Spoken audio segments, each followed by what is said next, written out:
Hello everyone, आप सभी का मालवी अकेडमी के ऑनलाइन लर्निंग प्लेटफॉर्म पे स्वागत है।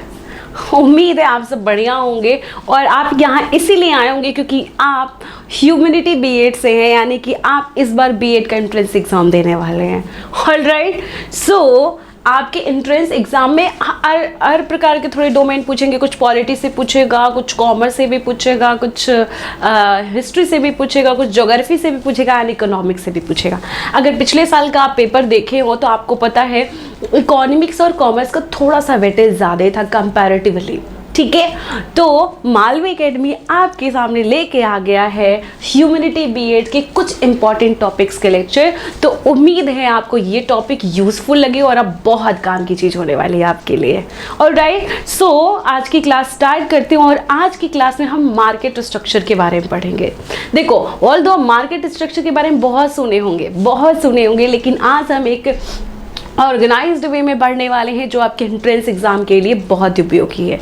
अब देखो, इसमें भी कुछ लोग हो सकता है कि कॉमर्स बैकग्राउंड से हैं तो इकोनॉमिक्स पढ़े होंगे। राइट, मैं ये मान के चलती हूँ कि कुछ लोग कॉमर्स बैकग्राउंड से हैं तो कुछ लोग पहले से इकोनॉमिक्स पढ़े होंगे, तो ये मैं मान के चलती हूँ पढ़े होंगे। लेकिन अगर जो लोग ह्यूमैनिटी से हैं, ऑलरेडी सोशल साइंस से हैं, तो वो तो ज़रूरी नहीं है ना कि इकोनॉमिक्स ही पढ़े हो सकता है वो हिस्ट्री, ज्योग्राफी, पॉलिटी पढ़े हो, इकोनॉमिक्स ना पढ़े हो। तो अगर आप पहली बार भी इकोनॉमिक्स पढ़ रहे हो तो भी आपको बहुत ऐसे समझ में आना है, क्योंकि मैं बेसिक से लेके चल रही हूँ। ऑलराइट, और इस पूरे क्लास में मार्केट स्ट्रक्चर को खत्म कर देंगे। ठीक है, तो स्टार्ट करते हैं मार्केट स्ट्रक्चर। सबसे पहले तो पता होना चाहिए मार्केट क्या होता है। पुराने ज़माने में याद है जब दादी हमारी लेके जाती थी, अगर आपकी मेमोरी कुछ है तो हमको लेके जाती थी, एक बाज़ार लगता था और कोई हफ्ते में एक दिन बाज़ार लगता था हमारे वहाँ, तो बृहस्पतिवार को तो हम जाते थे बाज़ार करने और बाज़ार से सब्जियाँ एक झोला लेके आते थे, पूरे हफ्ते वो सब्जियाँ चलती थी। ठीक है, तो उस समय जो मार्केट का वो कह सकते हैं एक मीनिंग था, बहुत अलग था। Now meaning of market has been changed, बहुत ज़्यादा चेंज हो चुका और आपको पता है कि आप मार्केट कहीं भी बैठे कर सकते हैं, लेकिन हमको डिफाइन तो करना होगा। तो हमने कहा मार्केट एक क्या है, एक गैदरिंग है जहाँ पे परचेज और सेल होता है, जहाँ पे खरीद और बिक्री होता है, उसको क्या कहते हैं, बाजार कहते हैं। बहुत सिंपल टर्म है। अगर दूसरे शब्दों में कहा जाए तो एक फिजिकल स्पेस होता है, एक भौतिक स्थान होता है जहाँ पे ढेर सारे सेलर्स आते हैं, अलग अलग सब्जियां बेचते हैं, अलग अलग चीज़ें बेचते हैं। आलू ले लो, प्याज ले लो, ठीक है, गोभी ले लो, वही वाले लो। ठीक है, इसका मतलब ये नहीं कि सिर्फ उसको बाजार कह रहे हैं, हम बस एक बेसिक सा समझा रहे हैं आपको कि वहाँ पे जो सेलर्स होंगे बड़ी संख्या में होंगे, वैरायटी ऑफ प्रोडक्ट, अलग अलग प्रकार की वस्तुएं बेच रहे होंगे और जो कंज्यूमर आते हैं वो खरीदने आते हैं। ठीक है, और इसलिए क्या हम इसको कहते हैं, बाजार कहते हैं। लेकिन इकोनॉमिक्स में बाजार बहुत अलग चीज़ है। ठीक है, अभी तक जो पढ़ रहे थे वो कॉमन सेंस वाला बाजार पढ़ रहे थे कि मार्केट एक जगह है जहाँ एक आता है, दूसरा आता है, एक बेचता है, दूसरा खरीदता है, मार्केट हो गया, एक फिजिकल प्लेस। इकोनॉमिक्स में ऐसा नहीं है। इकोनॉमिक्स में मार्केट एक सेटअप है। ठीक है, मार्केट क्या है, एक सेटअप है जहाँ पे बायर्स एंड सेलर एक दूसरे के कांटेक्ट में आते हैं, इंटरेक्शन करते हैं एंड एक सक्सेसफुल ट्रांजैक्शन करते हैं सर्टेन प्राइस और क्वांटिटी ऑफ प्रोडक्ट पे। यानी कि अगर आप मार्केट के बारे में कुछ पढ़ना चाहते हो या जानना चाहते हो इकोनॉमिक्स में, तो आपको क्या याद रखना है कि मार्केट क्या है, एक सेटअप है और उस सेटअप में क्या होता है, कौन कौन आता है, बायर्स आते हैं एंड सेलर्स आते हैं। बायर्स एंड सेलर्स एक दूसरे से क्या करते हैं, कांटेक्ट करते हैं एंड कांटेक्ट करके क्या करते हैं, एक सक्सेसफुल, ठीक है, क्या करते हैं, सक्सेसफुल ट्रांजैक्शन करते हैं। अब वो ट्रांजैक्शन किस पे डिपेंड करता है, एक सर्टेन प्राइस, ठीक है, सर्टेन प्राइस एंड कमोडिटी पे। ठीक है, certain price and certain quantity of commodity को वो खरीदते हैं, उस प्राइस को पे करते हैं, तो उसको हम मार्केट कहते हैं। तो इसके लिए मार्केट के लिए एक फिजिकल प्लेस ज़रूरी नहीं है, कोई भी ऐसा सेटअप जहाँ पे एक दूसरे लोग जुड़े हुए खरीद और बिक्री के लिए। ठीक है, तो अलग अलग वैरायटी होता है। ठीक है, तो ये याद रखना आपको कि मार्केट क्या होता है? एक ऐसा सेटअप जहां बायर एंड सेलर आते हैं और एक दूसरे से क्या करते हैं, ट्रांजैक्शन करते हैं। जो बायर से वो खरीदने आता है, जो सेलर सा होता है वो बेचने आता है, और एक दूसरे के साथ ट्रांजैक्शन सक्सेसफुल करके क्या करते हैं, सर्टेन प्राइस पे कमोडिटी एक्सचेंज करते हैं, तो उसको हम मार्केट कहते हैं। अब आते हैं मार्केट क्या होता है। देखो मार्केट जो है ना, जनरली जो पहले पढ़ते थे हम लोग कि डिवाइडेड था जोग्राफिकल एरिया के बेसिस पे, है ना। जोग्राफिकल एरिया मतलब भौगोलिक क्षेत्र के बेसिस पे मार्केट क्या था, डिवाइडेड था, ठीक है। कि लोकल मार्केट लगता है, नेशनल मार्केट लगता है, रीजनल मार्केट लगता है, इंटरनेशनल मार्केट लगता है, फलाने जगह लगता है, ये सुना होगा। लेकिन इकोनॉमिक्स में जिस मार्केट की बात करने वाले हैं वो कंपटीशन के बेस्ट पे है, ठीक है। तो कंपटीशन बेस्ड मार्केट पढ़ने वाले, उसके पहले जोग्राफिकल एरिया बेस्ड क्या होता है। जोग्राफिकल एरिया मतलब एक ऐसा मार्केट जो डिपेंड करता है रीजन कि जहाँ पे बायर एंड सेलर, जो बायर और सेलर्स क्या कर रहे हो, डिस्पोज्ड हो रहे हैं। यानी कि सिंपली हमने कहा एक ऐसा भौगोलिक क्षेत्र जिसपे, ठीक है, निर्भर करता है जहाँ खरीदार और विक्रेता क्या हुआ, फैले हुए हैं, और उसको हम जोग्राफिकल एरिया के बेसिस पे हम बाजार कह रहे हैं। अब ये जोग्राफिकल एरिया को अगर देखोगे तो क्लासिफाई हो सकता है, लोकल मार्केट हो सकता है, नेशनल मार्केट हो सकता है, इंटरनेशनल मार्केट होता है, अलग अलग प्रकार के मार्केट होते हैं। हालांकि उस मार्केट एरिया से हमें हमारे एग्जाम में कोई संबंध नहीं है। अभी जो पढ़ने वाले हैं कंपटीशन के बेसिस पे, ये हमारे लिए बहुत ज़रूरी है और इससे आएंगे क्वेश्चन, ठीक है। तो अगर आप कंपटीशन के बारे में बात करते हो तो आप जनरली किससे कंपटीशन करते हो, सेम जैसे लोगों के साथ। जैसे अगर मैं ह्यूमैनिटी बीएड के लिए प्रिपरेशन कर रही हूँ, आप भी कर रहे हो, तो हम दोनों एक दूसरे से compete कर सकते हैं। लेकिन अगर मैं किसी और, मान लीजिए ISPCS का आप एग्ज़ाम तैयारी कर रहे हो, मैं बीएड का कर रही हूँ, तो मैं आपसे कंपैरिजन नहीं कर सकती। तो कंपटीशन भी क्या होता है, सेम चीज़ों वालों के साथ होता है ना। तो हमने कहा एक ऐसी स्थिति जहाँ पे लार्ज नंबर ऑफ सेलर्स होते हैं और ऑफर करते similar product is known as competition. Similar, जैसे हम भी बीएड का प्रिपरेशन कर रहे हैं, आप भी बीएड का प्रिपरेशन कर रहे हैं, सिमिलर हो गया तभी तो हम कंपटीशन कर सकते हैं। अलग अलग चीज़ों पे तो कंपटीशन पॉसिबल ही नहीं है, नहीं पॉसिबल है ना। तो याद रखना कि लार्ज नंबर ऑफ सेलर है एक ऐसी स्थिति जो एक ही तरह के सामान क्या कर रहे हैं, बेच रहे हैं, ठीक है। समान उत्पाद पेश करने वाले विक्रेता है, याद रखोगे, ठीक है। कंपटीशन जो है provides a form base for the classification of market, ठीक है। मार्केट को क्लासिफाई करने का, अलग अलग से डिफ्रेंशिएट करने का एक बेसिस प्रोवाइड करता है कंपटीशन, ठीक है। अब कंपटीशन भी दो टाइप के होते हैं, एक परफेक्ट कंपटीशन होते हैं, एक इम्परफेक्ट कंपटीशन होते हैं, जो हम आगे चल के पढ़ने वाले हैं, ठीक है। On the basis of competition market classified into perfect market, जैसे कि हमने बताया एक परफेक्ट कंपटीशन होता है, दूसरा क्या होता है, इम्परफेक्ट कंपटीशन होता है, राइट। जो परफेक्ट कंपटीशन होता है इसमें बोथ बायर एंड सेलर क्या, उनको पूरा कंप्लीट नॉलेज होती है मार्केट के बारे में, और ये बहुत इंपॉर्टेंट पॉइंटर्स है, ठीक है।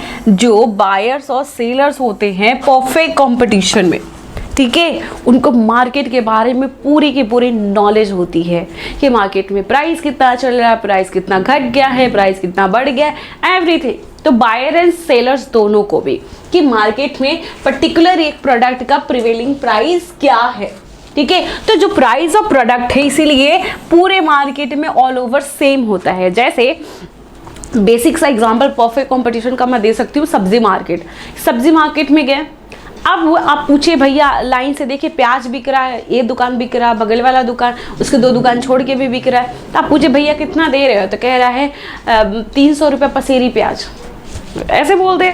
फिर आप बगल वाले भैया कितना दे रहे हो, आप उम्मीद किए कि ये कम देगा, नहीं ये भी बोलेगा 300 रुपये पसेरी, क्योंकि सिमिलर प्रोडक्ट है ना, प्याज तो सेम ही है, सिमिलर है, अब उसका प्राइस कैसे अलग हो सकता है। तो यही कहा कि इसीलिए नॉलेज होता है, अगर सामने वाला कम प्राइस में बेचेगा तो उसको घाटा होगा, या फिर जो ज़्यादा प्राइस बेचा है उससे लोग कम खरीदेंगे। इसीलिए जो प्रोडक्ट की प्राइजेस होती है ऑल ओवर क्या होती है, मार्केट में सेम होती है। दूसरी तरफ ये तो हो गया परफेक्ट कंपटीशन, यानी कि कंपटीशन के बेसिस पे सरल शब्दों में अगर देखा जाए तो मार्केट बेस्ड ऑन कंपटीशन,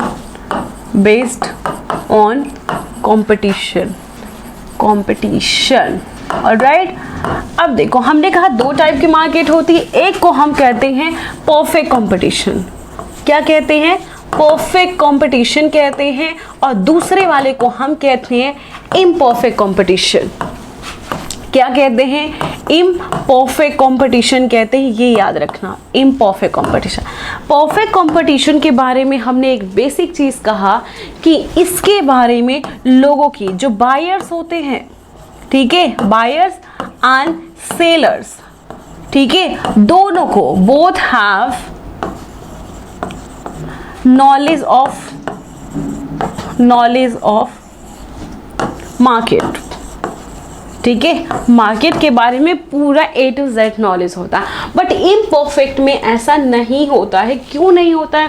क्योंकि इम्परफेक्ट मार्केट एक ऐसा स्टेट है, एक ऐसी स्थिति है जहां जो वस्तु की मूल्य है अलग अलग होती है, ठीक है, एकदम अलग अलग होती है। किसी से लोग ज़्यादा पैसा वसूलते हैं, किसी से कम पैसा वसूलते हैं, इसलिए जो बायर और सेलर होते हैं वो प्राइस के बारे में अवेयर नहीं होते हैं। तो ये याद रखना कि जो बायर्स, स्पेशली जो बायर्स होते हैं, ठीक है, buyers not aware about prices, about market prices के बारे में इम्परफेक्ट कंपटीशन में अवेयर नहीं होते हैं। अब इसको समझने के लिए हमारे पास कुछ ऐसे बेसिक टर्म है, जैसे हमने कहा perfect competition and imperfect competition, alright. ये कुछ टाइप ऑफ के मार्केट स्ट्रक्चर हैं जो कि हम आगे चल के पढ़ने वाले हैं। फिलहाल के लिए देखते हैं परफेक्ट कंपटीशन में क्या आता है एंड इम्परफेक्ट कंपटीशन में क्या आता है। देखो पूरा मार्केट स्ट्रक्चर दो टाइप का होता है, ठीक है, दो टाइप का। एक को हम कहते हैं परफेक्ट कंपटीशन और दूसरा होता है इम्परफेक्ट कंपटीशन। इतना बेन मोटा क्यों हो जा रहा है, कैसे बुरा लगता है ना, बेकार लगता है दूर से देखने में। चलो तो ये हमारा हो गया इम्परफेक्ट कंपटीशन। और इम्परफेक्ट कंपटीशन में मोनोपोलिस्टिक कंपटीशन आ जाएगा, ओलिगोपोली कंपटीशन आ जाएगा एंड मोनोपोली आ जाएगा, ठीक है, डुओपोली भी आ जाएगा। तो ये अलग अलग प्रकार की जो कंपटीशन है वो इम्परफेक्ट में आएंगे एंड ये हो गया आपका परफेक्ट कंपटीशन। तो पूरे मार्केट स्ट्रक्चर को किसने पार्ट में, दो पार्ट में डिवाइड किया, एक पूर्ण संपूर्ण प्रतियोगिता बाजार और दूसरा, ठीक है, जिसको कहते हैं असंपूर्ण बाजार, जिसको कह सकते हैं इम्परफेक्ट कंपटीशन, जिसमें एकाधिकार बाजार आ जाएगा, ठीक है, अल्पाधिकार आ जाएगा। ये सारी चीजें हम पढ़ेंगे इसमें।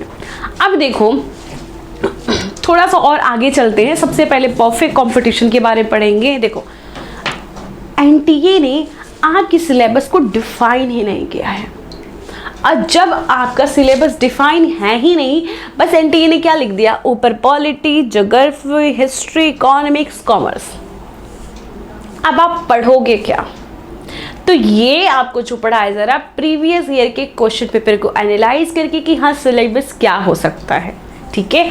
तो आपको बहुत ज़्यादा डीप में भी नहीं जाना है, बहुत ज़्यादा हवा में भी नहीं पढ़ना है। आपको एक बेसिक अंडरस्टैंडिंग डेवलप करनी है, और बीएड में बेसिक ही पूछा जाता है, कुछ भी डीप नहीं पूछा जाता, ठीक है। तो बेसिक समझने के लिए बेसिक का नॉलेज तो लेना पड़ेगा, ठीक है। तो हमने क्या देखा, मार्केट दो टाइप का होता है कंपटीशन के बेसिस में, perfect competition, imperfect competition. Perfect competition क्या होता है? परफेक्ट कंपटीशन यानी कि पूर्ण संपूर्ण प्रतियोगिता बाजार एक ऐसा बाजार है जहां पे बहुत ढेर सारे प्रोडक्ट हैं और सब एक जैसे प्रोडक्ट बेच रहे हैं, सब एक जैसे प्रोडक्ट बेच रहे हैं, यानी कि आइडेंटिकल प्रोडक्ट बेच रहे हैं, ठीक है। कौन सा?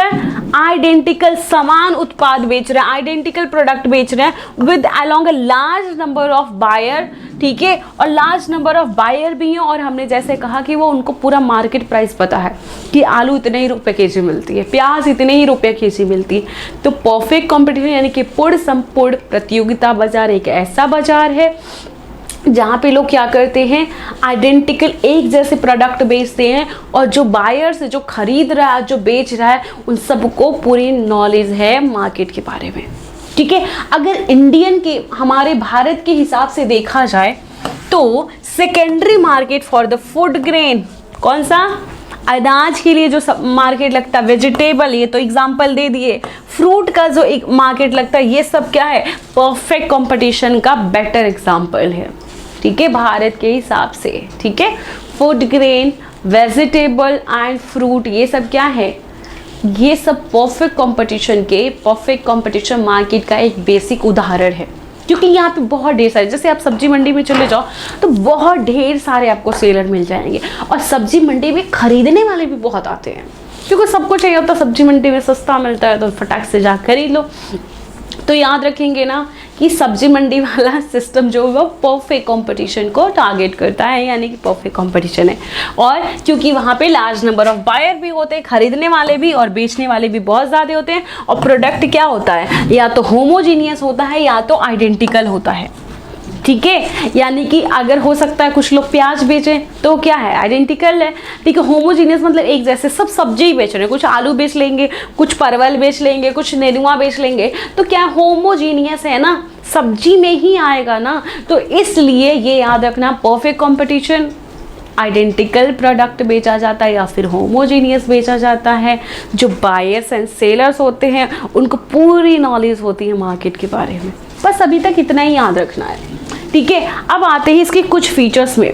फीचर्स क्या है, ये याद रखना कि परफेक्ट कंपटीशन में large numbers of buyer and seller होते हैं, होमोजीनियस प्रोडक्ट होता है, एक जैसा प्रोडक्ट होता है, कोई भी बेचे आके, जैसे बाजार में क्या होता है, कोई भी आके लगा के बेच सकता है, ठीक है। और बाजार के बारे में सबके पास परफेक्ट नॉलेज होता है, ठीक है। ये हमने देखा परफेक्ट कंपटीशन, ये मार्केट है, ये सेलर है आके बेच रहे हैं, बायर से जाके खरीदेंगे।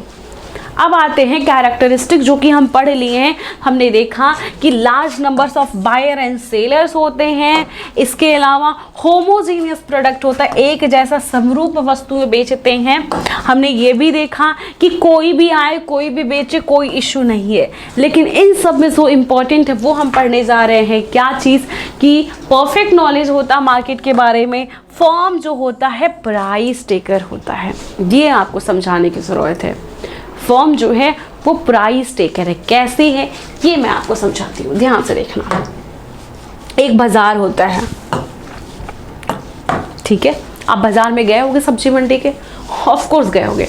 अब सब्जी मंडी के बाजार में गए हो तो क्या जो सब्जी मंडी में सब्जियां बेचती हैं वो जो बेच रहा है वो डिसाइड करता है? नहीं, ये ओवरऑल कौन, जो उस इंडस्ट्री है मार्केट वाली वो डिसाइड करती है, कहीं ना कहीं सरकार भी इन्वॉल्व होती है, ठीक है। तो जो अकेले आके सब्जी बेच रहा है वो कैसे डिसाइड करेगा, वो तो उसी प्राइस पे बेचेगा ना जिस प्राइस पे अभी आज का दाम चल रहा है। जैसे सोना, जो गोल्ड प्राइस चल रहा है उसी पे तो कोई सोना बेचेगा, अपने हिसाब से थोड़ी ना कोई कम बेसी कर सकता है, कम भले कर दे बेसी तो नहीं कर पाएगा ना।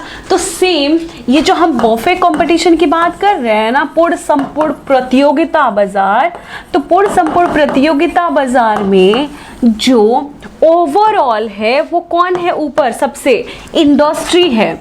यानी कि एक सब्जी मंडी को अगर देखा जाए तो ये इंडस्ट्री है, मंडी। अब उस मंडी में कई लोग आके बेच रहे हैं, कई लोग, बहुत लोग आके बेच रहे हैं, बहुत बहुत बहुत, हम गिन भी नहीं सकते, बहुत लोग आके खरीद भी रहे हैं, ठीक है। तो ये जो बेच रहा है ये अलग फर्म है, ये जो बेच रहा है ये भी कोई फर्म है, ए कर लो, ये बी फर्म है, ये सी है, डी है, ई है, एफ है, जी है, एच है, आई है, जे है, सब आके बेच रहे हैं ना आके। भैया जिसको आके बेचना है बेचे, कोई इशू नहीं है। कोई इशू है क्या? बिल्कुल भी इशू नहीं है, बिल्कुल भी इशू नहीं है। तो ऐसे सिचुएशन में क्या करेंगे, तो अगर सब लोग अपना प्राइस डिसाइड करने लगे तो सबके बीच में तो झगड़ा हो जाएगा। इसलिए ये डिसाइड करता है, और ये जो डिसाइड होता है इंडस्ट्री में प्राइसेस, वो मार्केट फोर्स की वजह से होता है। किसकी वजह से? मार्केट फोर्स की वजह से होता है। मार्केट फोर्स का मतलब डिमांड एंड सप्लाई पे डिपेंड करता है। किस पे डिपेंड करता है? डिमांड एंड सप्लाई पे डिपेंड करता है। इसीलिए जो फर्म है वो प्राइस टेकर होती है। प्राइस अगर 10 रुपया बोल दिया तो ये 10 रुपया में ही बेचेंगी, इसलिए फर्म को क्या कहते हैं? प्राइस टेकर बोलते हैं। क्या बोलते हैं? प्राइस टेकर बोलते हैं। याद रखोगे क्यों इसको प्राइस टेकर बोलते हैं? क्योंकि परफेक्ट कंपटीशन में फर्म प्राइस टेकर होता है, जो कि डिसाइड करता है market, and single firm can not influence market, मतलब डिमांड एंड सप्लाई, और इकलौता फर्म किसी भी पॉइंट पे प्राइस को बदल नहीं सकता है। ऑलराइट, इसके अलावा नो गवर्नमेंट इंटरवेंशन, गवर्नमेंट का इसमें कोई इंटरवेंशन नहीं होता, ये याद रखना, ठीक है, क्योंकि जो सप्लाई है एंड जो प्रोडक्शन है, ठीक है, यहाँ पे कह रहे no government intervention such as tariff नहीं होता है, ट्रेड नहीं होता है, सप्लाई, प्रोडक्शन, राशनिंग, ये सब चीज़ें नहीं होती है, ठीक है। अगर गवर्नमेंट इंटरवेन करेगी तो मार्केट क्या हो जाएगा, इम्बैलेंस हो जाएगा।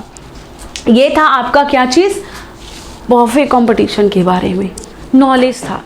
तो अगर पूरे पूरे पूरे परफेक्ट कंपटीशन के बारे में अगर कुछ आपको याद रखना है, ठीक है, पूरे परफेक्ट कंपटीशन के बारे में कुछ भी याद रखना है तो एक चीज़ ज़रूर याद रखना, क्या, एक चीज़ ज़रूर से ज़रूर याद रखना कि परफेक्ट कंपटीशन में large number of buyer and seller होते हैं, ठीक है, लार्ज नंबर ऑफ बेचने वाले भी होते हैं एंड खरीदने वाले भी होते हैं, ठीक है। या तो वो एक जैसा प्रोडक्ट बेचेंगे यानी कि होमोजीनियस प्रोडक्ट बेचते हैं, या फिर आइडेंटिकल प्रोडक्ट बेचते हैं। क्या बेचते हैं, आइडेंटिकल प्रोडक्ट बेचते हैं। जिसको बेचना आके बेचे, तो इजी है, easy to entry in and exit, easy in entry, कोई भी आ भी सकता है, कोई भी जा सकता है। और उससे इम्पॉर्टेंट जो चीज़ याद रखना है कि जो बायर एंड सेलर होते हैं उनको परफेक्ट नॉलेज होता है मार्केट के बारे में। क्या होता है, परफेक्ट नॉलेज होता है मार्केट के बारे में। तो ये कुछ ऐसी बेसिक हैं जो आपने दिमाग में रखना ही रखना है, क्योंकि अभी जो पढ़ने जा रहे हैं उसके डिमांड कर्व के बारे में पढ़ने जा रहे हैं और ये बेहद ज़रूरी है। एकदम प्रिसाइज वे में पढ़ेंगे, एकदम प्रिसाइज वे में, ध्यान से देखना, ध्यान से। अब हमने कहा कि पूर्ण संपूर्ण प्रतियोगिता है। अब पूर्ण संपूर्ण प्रतियोगिता में प्राइस चेंज हो ही नहीं सकती, क्योंकि फॉर्म क्या है, प्राइस टेकर है। तो एक बार प्राइस डिसाइड हो गया उसी पे बेचेगा जब तक कि इंडस्ट्री चेंज नहीं करती है। तो हम दो लोग का इसमें कर्व देखेंगे, जो डिमांड कर्व है वो दो लोग का देखेंगे। पहला इंडस्ट्री का, इंडस्ट्री तो कुछ भी कर सकती है, ठीक है, इंडस्ट्री का। और दूसरा जो देखेंगे वो फॉर्म का देखेंगे, किसका, दोनों लोग का देखेंगे। अब ध्यान से देखना, इंडस्ट्री प्राइस डिसाइड करती है, और इंडस्ट्री प्राइस किसके थ्रू डिसाइड करती है, मार्केट के थ्रू, मार्केट के थ्रू करती है। और मार्केट किसके थ्रू करता है, मार्केट फोर्स यानी कि डिमांड एंड सप्लाई के थ्रू करता है। जहां डिमांड एंड सप्लाई एक दूसरे को कट करेगा वो हमारा प्राइस हो जाएगा, वो हमारा क्या हो जाएगा, प्राइस हो जाएगा। बहुत बेसिक है, लेकिन फॉर्म तो डिसाइड नहीं कर रही है। फॉर्म क्या बोली है, एक्स एक्सिस कह रही है अगर प्राइस एक बार हो गया तो हो गया, यानी कि प्राइस क्या है, फिक्स्ड है। इतना तुमको समझ में आया कि फॉर्म की प्राइस क्या है, फिक्स्ड है, प्राइस में इसमें कोई परिवर्तन नहीं आ सकता, ना तो ये प्राइस डिसाइड करती है। अब आते हैं पीपीटी पे। तो जो मार्केट डिमांड है, मार्केट डिमांड मतलब इंडस्ट्री, ठीक है, वो क्या होगा, डाउनवर्ड स्लोपिंग होगा, क्योंकि ये क्या होगा, इंडस्ट्री का डिमांड क्या है, डाउनवर्ड स्लोपिंग है। Under the perfect competition price is decided by the market as whole, क्योंकि पूरा मार्केट डिसाइड करता है, तो सिंगल फॉर्म कभी भी इन्फ्लुएंस नहीं कर सकता। इसलिए डिमांड क्या होता है, यहाँ देखिए डिमांड क्या था, झुका हुआ था, डाउनवर्ड स्लोपिंग था, उसी की बात की जा रही है। तो market demand curve include all the curve of form engage in the industry. जो मार्केट डिमांड कर्व होगा, जितने भी फॉर्म होंगे सारे डिमांड को जोड़ देंगे। फॉर्म ए की डिमांड, फॉर्म बी की डिमांड, फॉर्म सी की डिमांड, फॉर्म डी की डिमांड, ई की डिमांड, सबकी डिमांड जोड़ देंगे तो क्या हो जाएगा, मार्केट डिमांड निकल जाएगा। और मार्केट डिमांड निकल के जब जोड़ेंगे तो डी क्या होगा, डाउनवर्ड स्लोपिंग होगा, और यहाँ पे लिखा हुआ स्लोप डाउनवर्ड। अब आते हैं इंडिविजुअल पे, ठीक है, इंडिविजुअल वाला ध्यान से देखना क्योंकि इसी से पूछता है क्वेश्चन। इंडिविजुअल जो फॉर्म होता है उसका डिमांड परफेक्ट कंपटीशन के अंदर पैरेलल टू एक्स एक्सिस होता है। हमने पहले ही आपको बता दी ये एक्स एक्सिस है और एक्स एक्सिस के क्या है, पैरेलल है।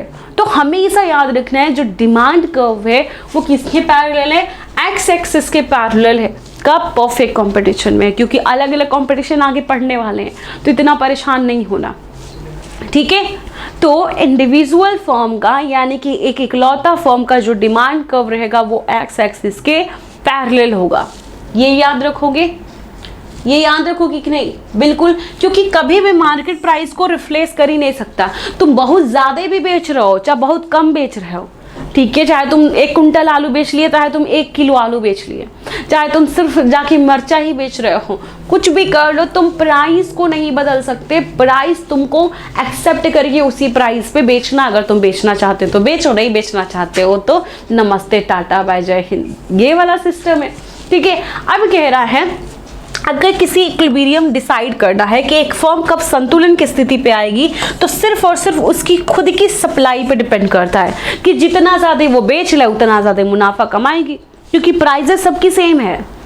प्राइजेस सबकी सेम है। मान लो हम तुमको एक बेसिक सा एग्जांपल देते हैं। तुम गए अंडा रोल खाने, या वेज का एग्जांपल लेते, नहीं तो कुछ लोग कहेंगे वेज रोल खाने गए। वेज रोल खाने गए, लाइन से 4 दुकान था, चारों दुकान सेम वेज रोल बेच रहे हैं और चारों दुकान सेम प्राइस पे, ये भी 50 रुपया, वो भी 50 रुपया, वो भी 50 रुपया, वो भी 50 रुपया। अब ये बताओ ज़्यादा प्रॉफिटेबल कौन सा होगा? सबकी प्राइस सेम है, ऑब्वियस ही बात है। जो ज़्यादा बेचेगा, जो ज़्यादा बेचेगा वो ज़्यादा पैसा कमाएगा, जो कम बेचेगा वो कम पैसा कमाएगा। तो यही तो कह रहा है कि जब सबको सेम प्राइस पे बेचना है, ठीक है, तो आप तुम सप्लाई ज़्यादा करोगे तो ज़्यादा पैसा कमाओगे, नहीं करोगे तो क्या होगा? नहीं कमाओगे। दैट्स इट, इतना याद रखना। ठीक है, अब एक चीज़ और याद रखना कि इंडिविजुअल जो फर्म होता है डिमांड का, परफेक्ट कंपटीशन के अंदर जो प्रोड्यूसर यानी कि फर्म होता है वो क्या सकता है? अधिक से अधिक बेच सकता है, लेकिन वो प्राइस कौन डिसाइड करेगा? जो मैंने बताया, industry, which is decided by market. इसलिए जो इंडिविजुअल डिमांड कर्व होता है वो क्या होता है? परफेक्टली इलास्टिक होता है। ये याद रखना, ये इंपॉर्टेंट है। ठीक है, जो इंडिविजुअल डिमांड कर्व होगा क्या होगा? परफेक्टली इलास्टिक होगा। इसको कहते हैं पूर्ण रूप से लोचदार होगा। ठीक है, क्या कहते हैं? पूर्ण लोचदार, परफेक्टली इलास्टिक होगा। अभी तक जो भी दिक्कत आए बताना ज़रूर कमेंट बॉक्स में अगर नहीं समझ में आएगा। ठीक है, ये रहा मार्केट डिमांड और ये रहा इंडिविजुअल डिमांड जो ऑलरेडी बता चुके हैं। ठीक है, याद रखोगे ना? प्लीज़ याद रखना। और यहाँ के लिए बेहद ज़रूरी क्वेश्चन पूछता है, मल्टीपल ऑप्शन वाले आजकल क्वेश्चन आ गए और डर वही लगता है।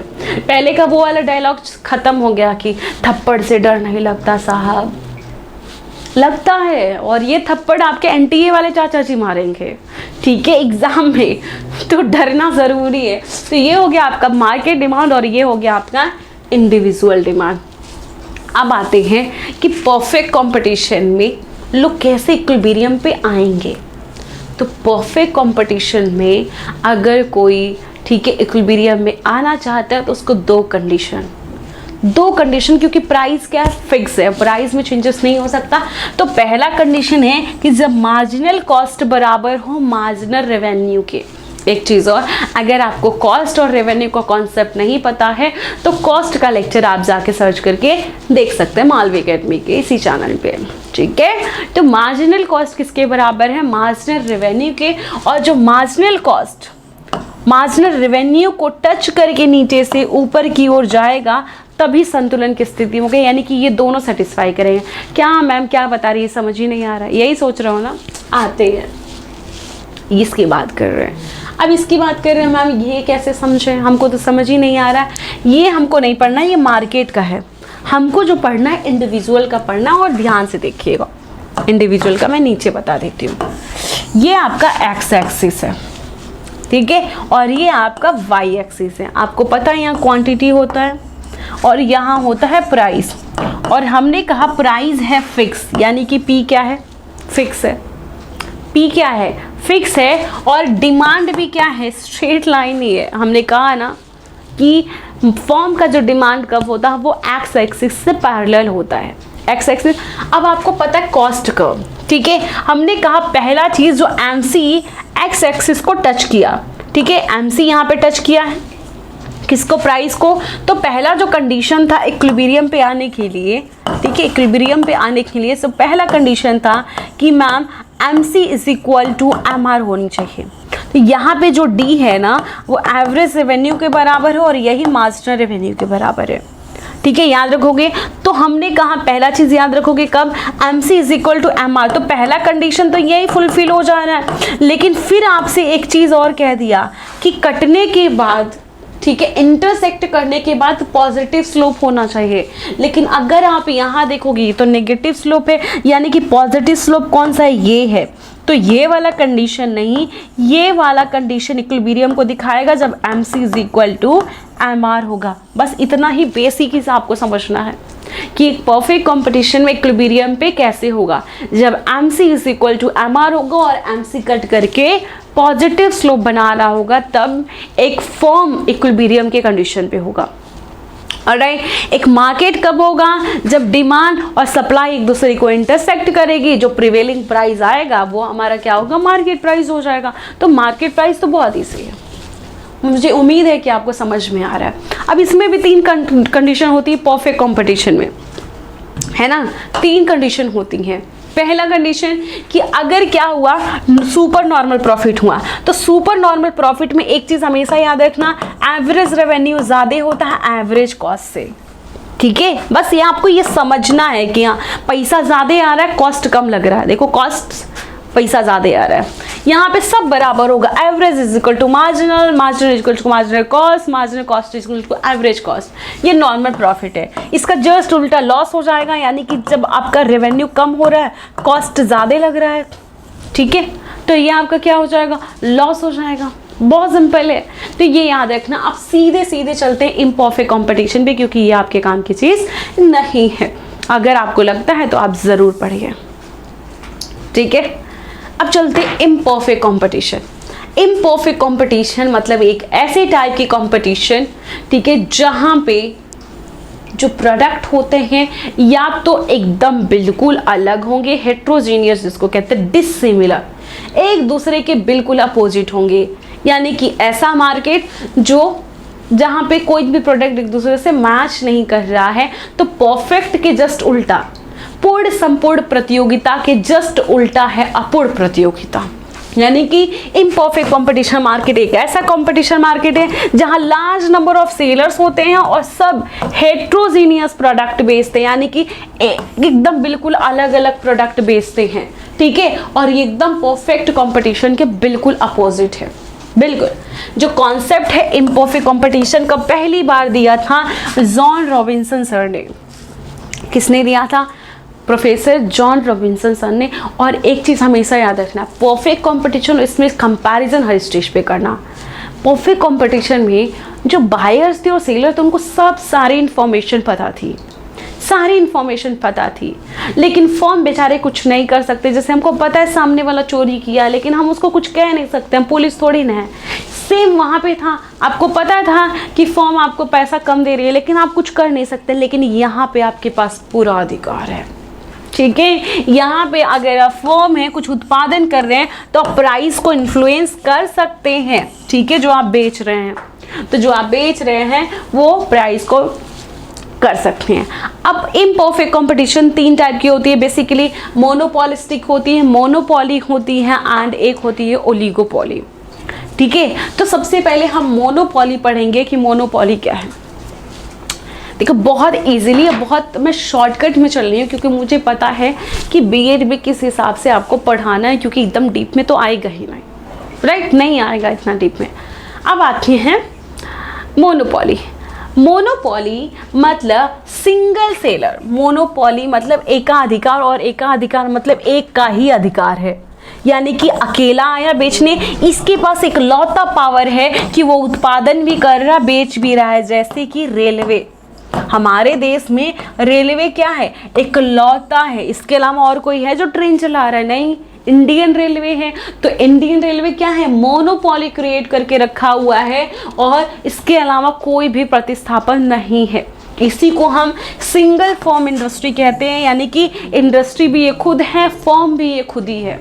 यानी कि एक ऐसा मार्केट स्ट्रक्चर जहां पे जो सिंगल है प्रोड्यूस कर रहे हैं और पूरे मार्केट को वही कंट्रोल कर रहे हैं, जैसे इंडियन रेलवे करता है, ठीक है। अलग अलग लोगों के डिफिनेशंस दिए हैं, बस एक मैं पढ़ लेती हूँ, बाकी आपके काम की चीज़ नहीं वैसे डिफिनेशन। कोनेल ने कहा था प्योर या एब्सोल्यूट मोनोपॉली वहाँ है जहाँ सिंगल फॉर्म के पास एक लौता है जो प्रोड्यूस कर रहा है उस प्रोडक्ट को, और उसकी कोई भी सब्स्टिट्यूट नहीं है, क्लोज सब्स्टिट्यूशन नहीं है।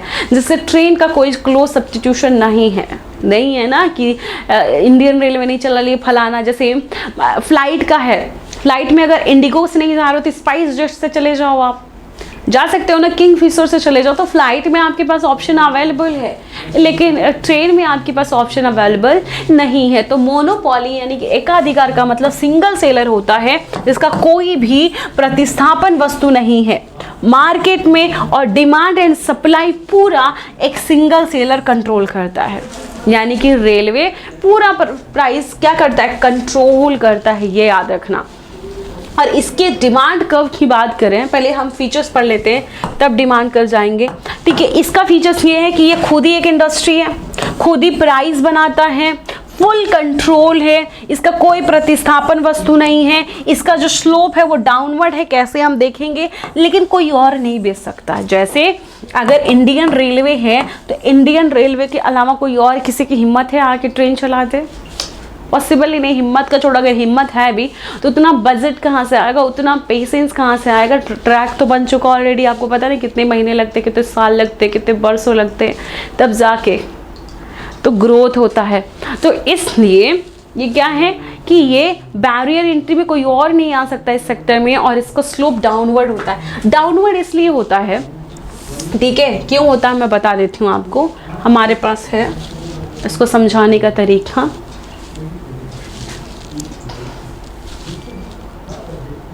देखिए, ये इसका डिमांड कर्व है, ठीक है, ये डिमांड कर्व है। और जो डिमांड एंड रेवेन्यू होगा मोनोपोली के अंदर कैसे डिफाइन होता है, आपको पता है कि जो डिमांड कर्व है फर्म का, वही इंडस्ट्री का डिमांड कर्व है।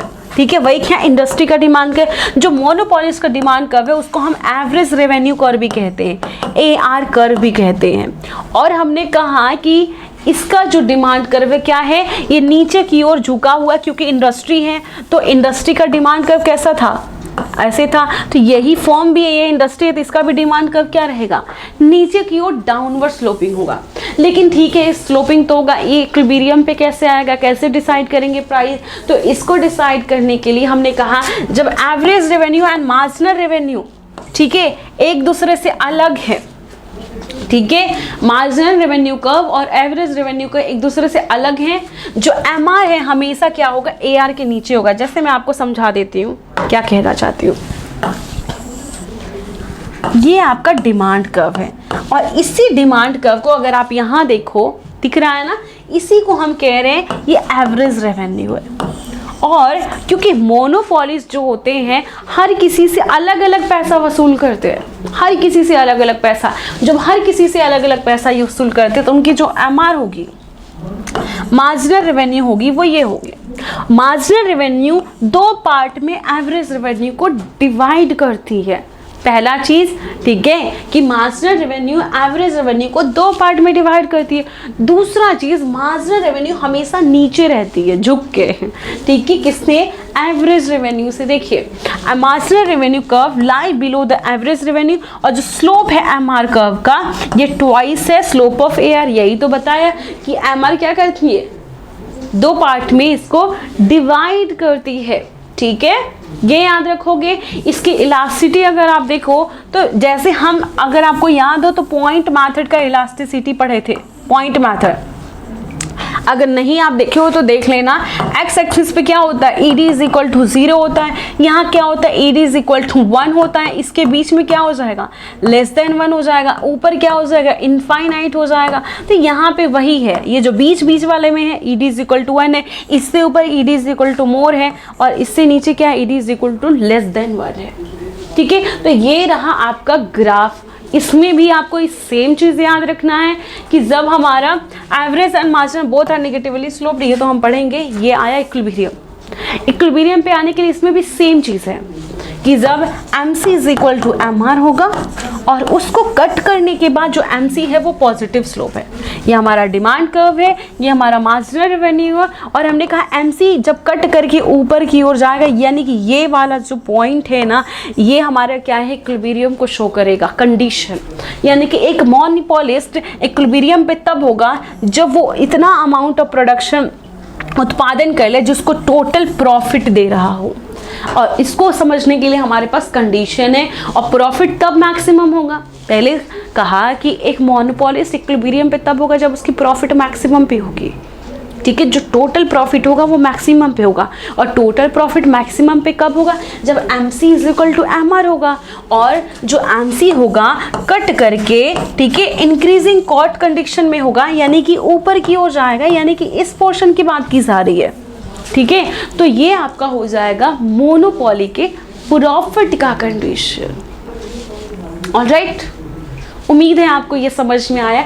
तो देखो हम इसके भी अब कई कंडीशन है कि सुपर नॉर्मल प्रॉफिट कब होगा, नॉर्मल प्रॉफिट क्या होगा। तो मोनोपोली में अधिकतर सुपर प्रॉफिट ही होता है, नॉर्मल प्रॉफिट ही होता है, ठीक है। लॉस तो होता नहीं है क्योंकि प्राइस डिस्क्रिमिनेशन है। सेम वही चीज़, अगर सुपर नॉर्मल प्रॉफिट है तो एवरेज रेवेन्यू ज़्यादा होगा, नॉर्मल प्रॉफिट है तो एवरेज रेवेन्यू एवरेज कॉस्ट के बराबर होगा, लॉस है तो जस्ट उल्टा हो जाएगा, इसमें कोई दो राय नहीं है, ठीक है। ये ग्राफ वगैरह आपके काम की चीज़ नहीं है, क्योंकि आपको पता है कि इतना डिटेल में नहीं पूछेगा, ठीक है। स्टिल अगर आपको लगता है कि इस क्लास का मुझे बुकलेट कहाँ से मिलेगा, इसका जो कंटेंट है, वर्ड क्या बोलते हैं इसको, क्लास नोट्स क्या मिलेगा, तो आप इसके लिए आप मालवी अकेडमी का ऐप डाउनलोड कर सकते हो। वहाँ पे जाओगे ना तो यूट्यूब वाला कॉर्नर होगा, उसमें जाके आप इसको डाउनलोड कर सकते हो और उससे पढ़ाई कर सकते हो। नोट्स तो बहुत लाजवाब है, ठीक है। तो मुझे लगता है ये क्लास बहुत बड़ी हो रही है। तो इस क्लास में हमने मार्केट के बारे में, परफेक्ट कंपटीशन पढ़ा एंड मोनोपोली पढ़ा। जब हम नेक्स्ट क्लास में मिलेंगे ना तो हम जो इम्परफेक्ट का 2 टॉपिक बचा वो पढ़ेंगे एंड प्राइस डिस्क्रिमिनेशन मोनोपोली के अंदर हम इसको ज़रूर कवर करेंगे। ऑलराइट, सो बस इस क्लास को यही ख़त्म करते हैं। और हाँ, इस क्लास में अगर कोई भी प्रकार का दिक्कत है तो please let me know, comment box में ज़रूर बताइए कि क्या दिक्कत है और क्या चीज़ें आपको समझ में नहीं आई हैं, और क्या ऐसे टॉपिक इसके अलावा जो बहुत डिफ़िकल्ट है B.Ed ह्यूमैनिटी के लिए, जो इकोनॉमिक्स में आप पढ़ना चाहोगे, ठीक है। Please let me know. Alright everyone, thank you so much, और आज की क्लास यही ख़त्म करते हैं।